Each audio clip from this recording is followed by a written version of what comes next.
بسم اللہ الرحمن الرحیم۔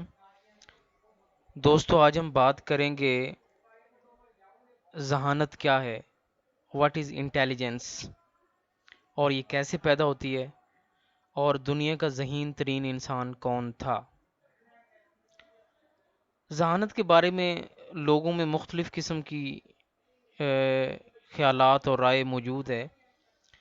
کچھ لوگ یہ کہتے ہیں کہ یہ پیدائشی صلاحیت ہے، جبکہ کچھ لوگوں کا خیال ہے کہ ذہانت جو ہے یہ کتابیں پڑھنے سے حاصل کی جا سکتی ہے، یہ علم حاصل کرنے سے ذہانت میں اضافہ ہوتا ہے، یا کچھ اور لوگوں کا یہ بھی نقطہ نظر ہے کہ ذہانت جو ہے اچھی خوراک کھانے سے، سیر کرنے سے، یا اچھی ورزش کرنے سے ذہانت جو ہے اس میں اضافہ کیا جا سکتا ہے، یا ذہانت پیدا کی جا سکتی ہے۔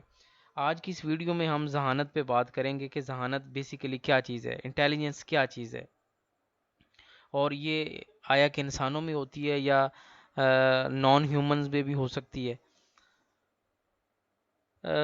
ذہانت جو ہے بیسیکلی عقل کی وہ صلاحیت یا خاصیت ہوتی ہے جس کی مدد سے وہ کسی بات یا تجربے کا ادراک کو فہم کر سکتی ہو، یعنی اس کو سمجھ سکتی ہو، اور اس سوچ سمجھ کے عمل میں بہت سی ذہنی خصوصیات بھی شامل ہوتی ہیں، جس میں وہ سبب ہے، کس سبب کے تحت وہ چیز آئی، اس میں منصوبہ بندی، بصیرت، تجدید یا ایبسٹریکشن۔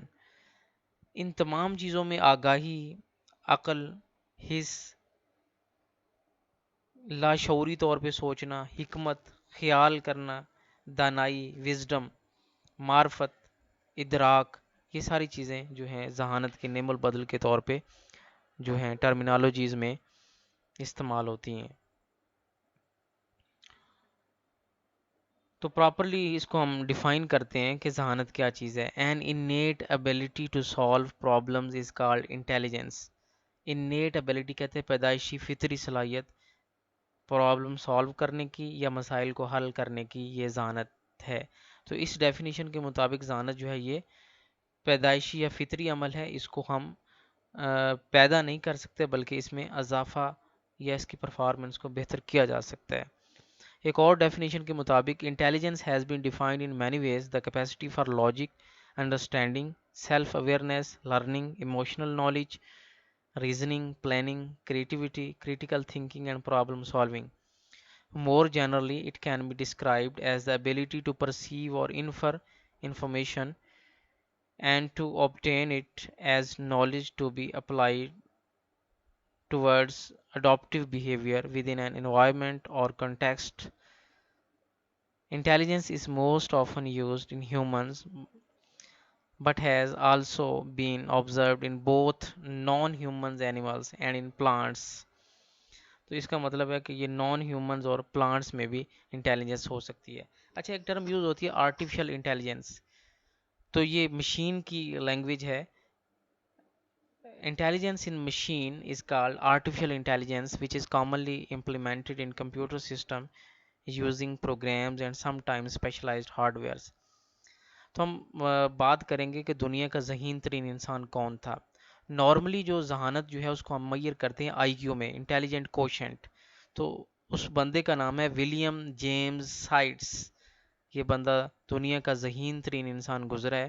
اس کا نارملی ایک عام بندے کا آئی کیو لیول 70 سے لے کے اس کا سکور 120 130 کے راؤنڈ اباؤٹ ہوتا ہے، لیکن اس کا آئی کیو لیول ایک عام نارمل انسان سے 50 to 100 پوائنٹس زیادہ تھا، اور یہ جو سائنسدان آئنسٹائن گزرا ہے اس سے بھی 50 to 100 پوائنٹس جو ہے اس کا آئی کیو لیول زیادہ تھا، اور اس کا آئی کیو لیول جو ہے 230 اس کا آئی کیو لیول تھا۔ انٹیلیجنٹ کوشنٹ آئی کیو کا فارمولہ ہے، ہم اس کو کیسے میئر کر سکتے ہیں؟ M A divided by C A multiplied by 100۔ M A جو ہے مینٹل ایج ہے، ڈیوائڈیڈ بائی کرونولوجیکل ایج اور ملٹیپلائڈ بائی 100۔ یہ ہم کو مینٹل ایج جو ہے انسان کی، یہ سم تھنگ جو کیلکولیشنس ہیں، اور کرونولوجیکل ایج جو ہے انسان کی نارمل ایج ہے، اور ملٹیپلائڈ بائی 100 کریں گے، اور یعنی اس کا مطلب ہے کہ انسان کے جو دماغ ہے اس کی عمر اور انسان کی عمر، اور ملٹیپلائڈ بائی 100 یہ کریں گے تو یہ اس کا IQ ہم اسکور obtain کر